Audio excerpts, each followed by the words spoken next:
Hello and welcome to Your New Jersey. I'm Lisa Marie Falbo.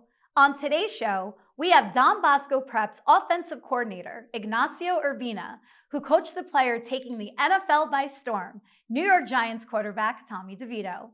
We also have the president and CEO of Primo Hoagies, Nicholas Papinier Jr., who is spreading the holiday cheer through a giveaway with Primo Cares. But first, we highlight Halos for Angels' annual Love is in the Air Gala, which was held at Ravello in East Hanover.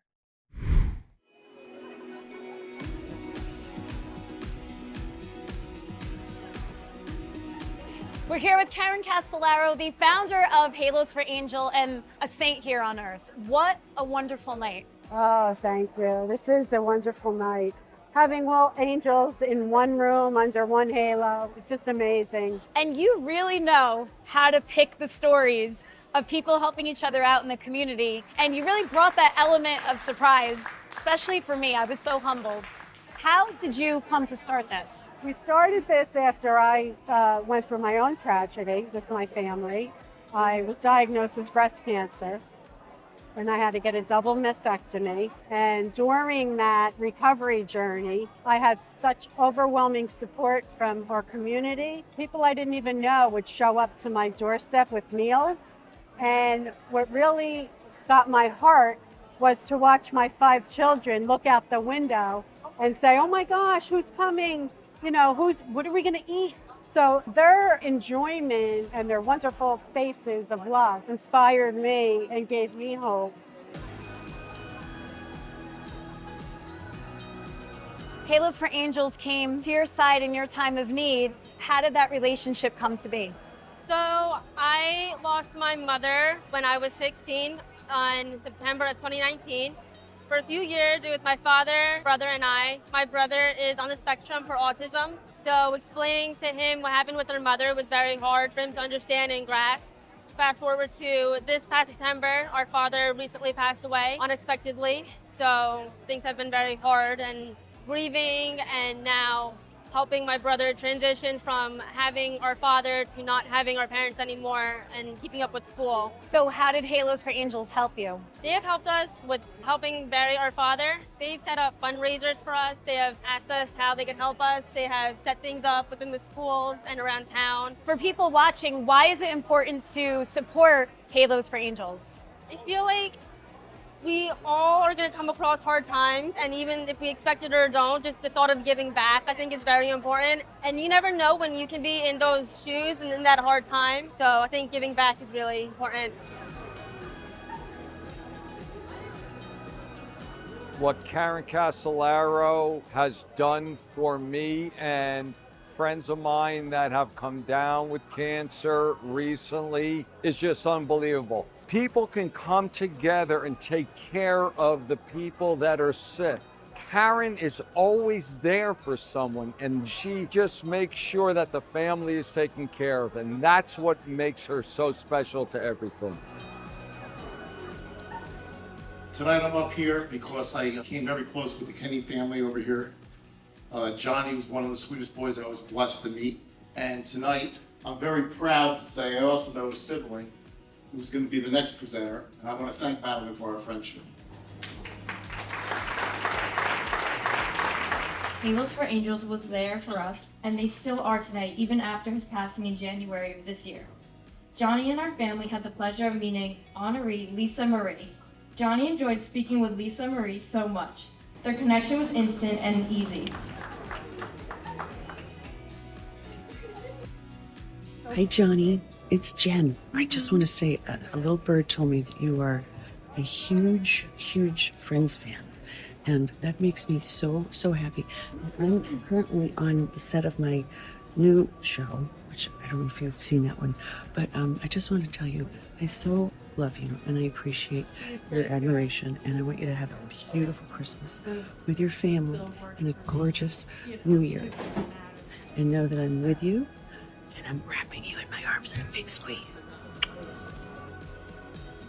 How did you and Halos for Angels come together? I worked in the salon and Karen came in and I said, what exactly is Halos? And she told me that they help people in need in hard times. And I thought, what a great idea. I want to start helping people. So I started advocating with clients and everything and getting a lot of donations and just making it work. you know? She mentioned in introducing you, you were once working on somebody's hair while having a heart attack? I didn't feel right. And I did I did the kid's hair. Pre that, I did a trial run. That day, I couldn't even get a curl right. I didn't feel, I kept on getting dizzy. I did their hair. After I was done, I went to Mars down. They said, you're having a heart attack. Wow. And I was actually like, well, I finished work, I told them. They go, you what? I said, I finished work. It's prom weekend. Why should people watching support Halos for Angels? Because we put a little light in those that can't see any at the end of the tunnel. We really do. How proud are you of your sister tonight? I can't even put it into words. I am so inspired by her unending ability to give. You and I were honored tonight here at Halos for Angels. Talk about your Halos for Angels story and how you got here. Yeah, so I originally was looking to do a community fundraiser. I originally did it, or tried to do it rather, with the school I go to, Hanover Park. That didn't really work out, so I found Halos for Angels, and it really struck me as a very great cause, a very great organization. So since then, I made the junior board with a couple of my friends. I knew that pickleball was becoming very popular, and I was thinking of just ways to get involved with the community. So I thought it would be a good twist on a fundraiser, something fun to do, something new and interesting than just your basic, fun run or something else like that. Why is Halos for Angels so important to those in need in the community? It brings a very positive opportunity to a lot of people. I think that what they represent, what Karen and Halos for Angels stands for, is very important. There's not a lot of that nowadays, and I think that's very important to have that sense of community everywhere, not just in Florham Park. Since we all need support from time to time for people who are fortunate to dodge sudden tragedy. We all need our souls nourished, and personal connection will always be a need for you, for me, and for all of us. Don Bosco Prep is known for their state-renowned football program, and now they have an alum who graduated to Giants quarterback. Ignacio Urbina, the program's offensive coordinator, is here to tell us more about coaching Tommy DeVito and the program's overall success. Coach, welcome to the show. Hi, how are you? Thanks for having me. Thank you for coming on. And I have to start with the man of the hour. I mean, he really has taken the league by storm. Your very own Tommy DeVito. When you coached him, did you expect to see this from him one day? Not to this level. In terms of capabilities and his ability as a quarterback, we always thought he can go a long way. And it always takes a little bit of luck, but not just him being on the Giants or him getting an opportunity. Beyond that, this whole thing that's just kind of taken the area and really the country by storm. He's just been running away with it. No, I would have never guessed that this whole thing was going to happen the way it's taken off for him, no doubt. I think his father would disagree, though. I mean, they gave him the initials, TD, right? And they have the chains.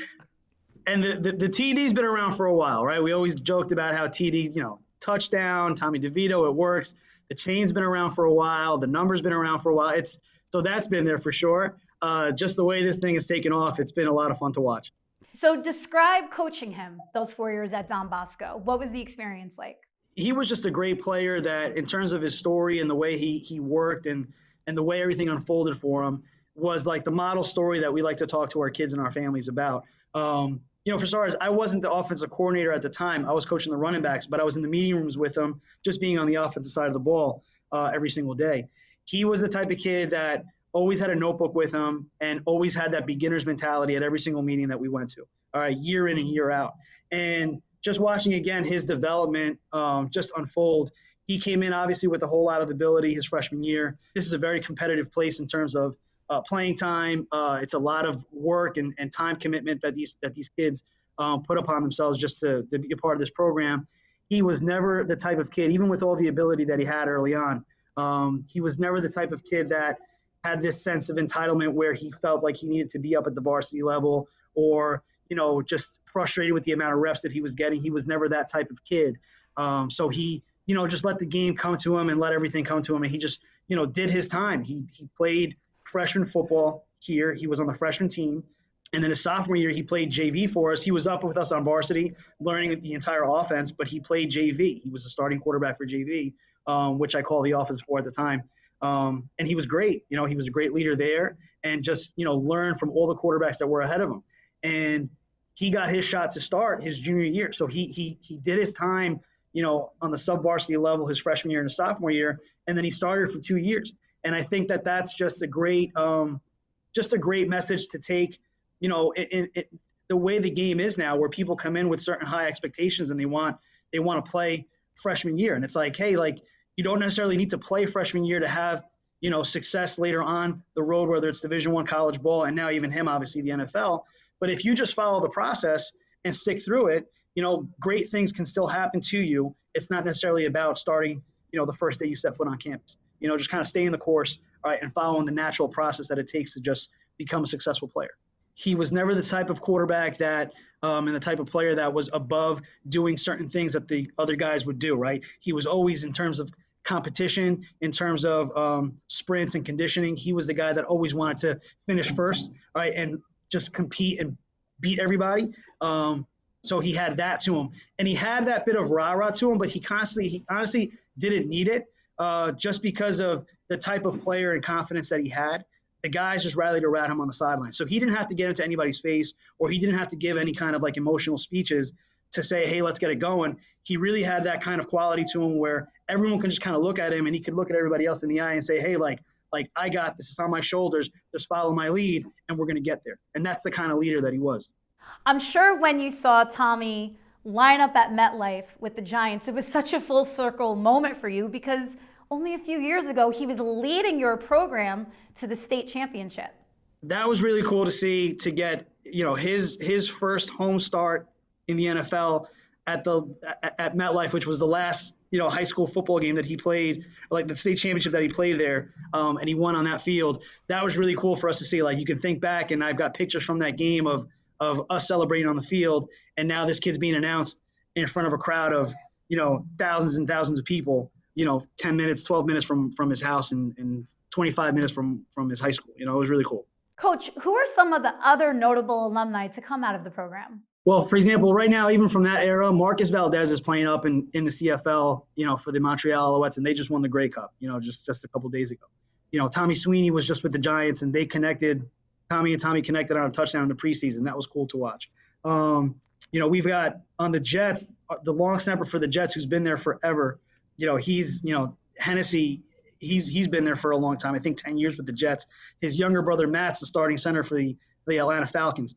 So it's Thomas Hennessy and Matt Hennessy in the league. Alquadine Muhammad, who's right now, he was with the Bears, he's with the Colts. He's got a good 9-year run in the NFL as well. You know, those are the guys, obviously, like that have been in the league. You know, Ryan Grant was a running back who's my age, and he was with the Packers, and he had a great run with the Packers back in 2007, 2008 when they were in the playoffs and things like that. And even Aaron Rodgers, who's with the Jets, I mean, his backup quarterback at Cal was Steve Levy, who was same thing, my age. He was his backup quarterback, and he's a Bosco guy, and he's started for 3 years here, and he's got a great relationship with Aaron Rodgers. So even just the connects that we have from guys going to different colleges and stuff like that, and playing with guys that know guys in the NFL. Leonte Carew, who's no longer playing in the league, he was with the Dolphins. He's now, you know, I coached him, and now he's back coaching with us. He's my wide receivers coach. So it's awesome coaching with a guy who I coached who was also in the league. It's just a lot of fun, and it's again, same thing. We're just really proud of all those guys that have made it this far, and not just great football players, but great people, right? Great characters. You never see them in the news with anything else outside of the headlines that they're making on the field. So we're really proud of that. Those guys, when they get to the next level, and again, 10 years down the road, they always appreciate, you know, what their time spent here at Don Bosco Prep and the lessons that they learned. And that's something that you can carry with you the rest of your lives. And again, it's not always going to hit at home for these guys in the moment. But we love to hear the stories of, you know, 10 years later, when they remembered a certain moment or something that you said to them, or a moment on the field, or a moment at practice in the summer, you know, like all that stuff sticks with you, right? And it's you know, they're here at Don Bosco Prep at such an important time in their lives, these formative years, that, you know, we really hope that what we preach really sticks to them. And like you said, the character development is above all else the most important thing that we want to let our families know when they bring their kids here. Hey, like, you're going to trust us, all right, to be with your kids for a large majority of the day.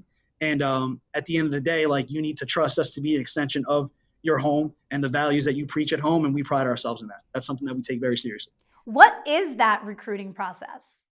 We have a program at school. It's called Ironman for a Day, where students can come up and sign up, and they can just shadow one of our current, students, and they go through the school day. They go there's different classes. There's kids that, youth teams come up to our home games, and they're on the sidelines, and they're watching. They're getting the full game day atmosphere of what we do. They see our team meal and how we prepare on Fridays before every single game. So the recruiting process starts early. Again, just meeting families and developing relationships with them. And again, like we said, such a big part of it is, we're a regional school. So there's families coming from different areas in New Jersey, even New York. New York is right up the block. So, for a parent who's sending their 14-year-old son to a school, just your local high school, sending them to your local high school is definitely a time of, there's the nerves that come into it. There's all that worry that comes into it as a parent, even more so when you're sending your son to some place like this. And so it's important for us, like I said, to build those relationships with families, and again, to have them feel comfortable with where they're sending their sons for the next 4 years. Thank you for giving that insight, because people think the football season is just a few months out of the year, but really it is 365 days of commitment. It definitely is. You do your best to include your families in everything you do. All of our families on staff, they come to all the games, they tailgate together. They understand the sacrifice that it takes. We just love the game. As coaches, we love the school, we love our program, and every family that comes in here, obviously we develop these relationships with them where they become part of our own families. And all our players and our moms and dads, they know our kids, they know our families, they know everybody. And we just do it again just because we love that competitive nature that this place has. We love the rivalries that exist. We love being able to play. If you make it to the state championship, we love being able to play at MetLife. Just, from when you're a kid, and again, growing up in North Jersey, growing up in New Jersey, there's great football all around. I always talk about, one of my best friends growing up, his father was the longtime AD at Hoboken High School, and I grew up in Hudson County. And, we were those little kids when we were 8 years old going to those games in Hoboken, and we were playing at halftime, when it was the big time Hoboken versus St. Peter's Prep game back in the early 90s and things like that. We were those little kids, throwing the football around, that now at our halftime, I see those same kids throwing the football around. So, and then just coming to a place like Don Bosco and seeing the type of intense environment that it is, how could you not? It's high school football at its best, the league that we play in. Coach, this was so much fun. Where can people find out more about the Don Bosco football program? If you just visit our website, www.donboscoprep.org, all of our information is there. We're on Instagram, DBP Football, that's our handle on Instagram. On Twitter, DBP_football, that's on Twitter. Our coaches have Instagrams. The information's all out there. Come to a game. You'd be our personal guest. Come to our game. You'd be right on our sidelines. It's a lot of fun. As long as I am in Principal Vin Diesel's luxury box. Principal Vin Diesel will be there for you with a chair right next to him. Coach, thank you so much. Happy holidays. Thank you. Happy holidays. Take care. Primo Hoagies has locations throughout the Garden State.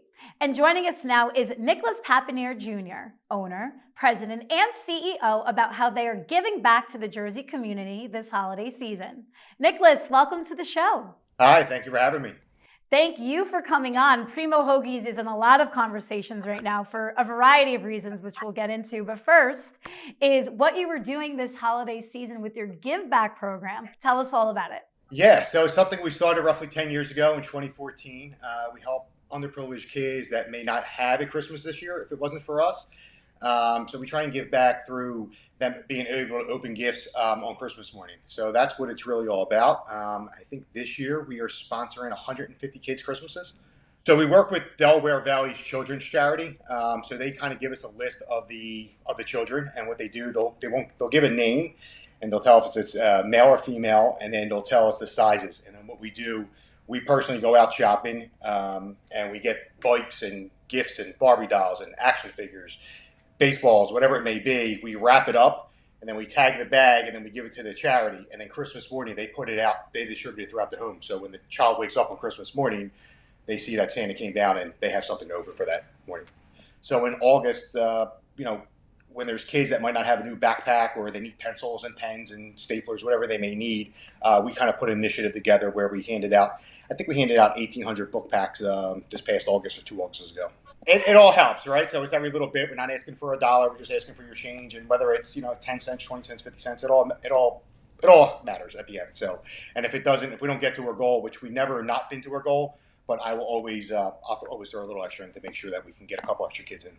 Yeah, well, I want to talk about Primo Hoagies as a whole now. I shared with you off camera the first time I enjoyed one of your hoagies was down in Wildwood, which you revealed was your first New Jersey location. What makes New Jersey a good market for so many of your locations? Yeah, I think New Jersey is a great market for us. I think so. Going back to Wildwood, that was actually our first franchise location, and my family owned it. So I have a lot of good memories there. I still, go to Wildwood every summer as well. I think the chain has really, I took over back in 2019. Since then, we added on about 30 stores. We have another 100 in development. I think the state of New Jersey kind of, goes in hand with Philadelphia. Philadelphia and New York, very similar in taste as well. So I think our Italian hoagie really relates to both states well. And I think New Jersey is really doing a good job up there right now. Especially we have a big fan favorite right now in Tommy DeVito.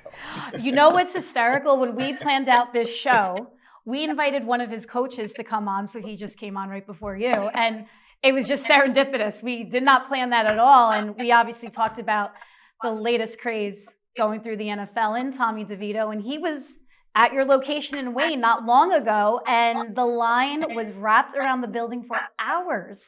Talk about this scene there. So obviously Tommy's been a hot topic lately. I've been getting texts from his agent, his uncle, just a lot of connections there. He's a big Primos fan apparently, big Cutlet guy apparently.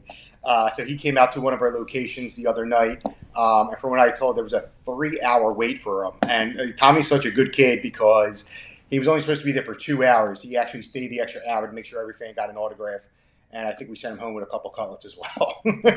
So funny how everything just gelled together, especially, the injuries that the Giants been having this season and him coming into the spotlight, him having the connection with Primo Hoagies, the family connection we had. He's still living at home. So it was just a perfect storytelling moment that, should be made into a movie one day maybe. But it was pretty cool. And he's such a good kid, and we all wish him luck. Hopefully he has a great career ahead of him. I want to talk about you now. Yeah, so my father actually found the franchise. He found the franchise. He did the first franchise location in Wildwood. He retired about 7 years ago. I took over as owner, president, and CEO back in 19. I took it over with about 70 stores. We opened up our 110th location in New Orleans, Louisiana. We should open up another 5 by the end of the year, and I think by the end of next year we'll be at 135. I think just really investing into the infrastructure. I've been around this my whole life. I've been doing this for over 20 years, so I have a really good relationship with franchisees. I'm 24/7. I'm in the grind. It's just something I'm really passionate about. I don't really have any hobbies. I don't like to travel. This is what I like to do. How do you keep tabs though on so many locations? I mean, you must have a rock solid chain of command to give you some sort of peace of mind. We have. I have a really good team we built. We keep adding to it. Our infrastructure is pretty sound, but I might have a tendency to micromanage sometimes. People may say that here or there. Well, as a North Jerseyan, it like hurts me to call it Primo Hoagie. doesn't really. Well, you know what they call it? They call it Primo Subs up there. Yeah, exactly. What sets you apart though? Because I mean, up here in North Jersey, there's 1,000,001 different places to get a good sandwich. What sets your product apart? Yeah, North Jersey, you guys have a lot of great food up there, a lot of good options. I think what sets us apart a little bit is our quality. And a lot of people talk about quality, but I think we back it up. And that's not a knock to our competitors, but we are a family owned, and all we do care about is quality. Like the recipes that are in our sandwiches are actually family recipes. The meatballs are my grandmom's recipe. They're a third pork, a third veal, and a third beef. You normally don't see that in a chain restaurant. The hot cap that goes into our sandwich, that's a family recipe. The chicken cutlets, that's an Italian breaded season, and it's a family recipe. So, and then obviously we have our award-winning bread. That's specially made for us. It's our recipe as well. So I think a combination, there's a lot of lot of homegrown things in our chain, which I don't think you're going to find in, bigger chains than we are. Where can people find out more about Primo Hoagies? Just go to our website, primohoagies.com or ownaprimo.com, and that will give you a bunch of locations. Our social media is on there. Stay tuned because I think Tommy might be coming to another location or two within the next couple of weeks here. Are you ready? I might have to get cops here to start navigating traffic for us. Yeah, cops, heat lamps. Exactly, sleeping bags, the whole nine. Nicholas, this was so fun. Thank you so much. Congratulations on all of your success and happy holidays. Thank you so much for having me. Happy holidays. Thank you for joining me on another episode of Your New Jersey. I'm Lisa Marie Falbo. We'll see you back here next week.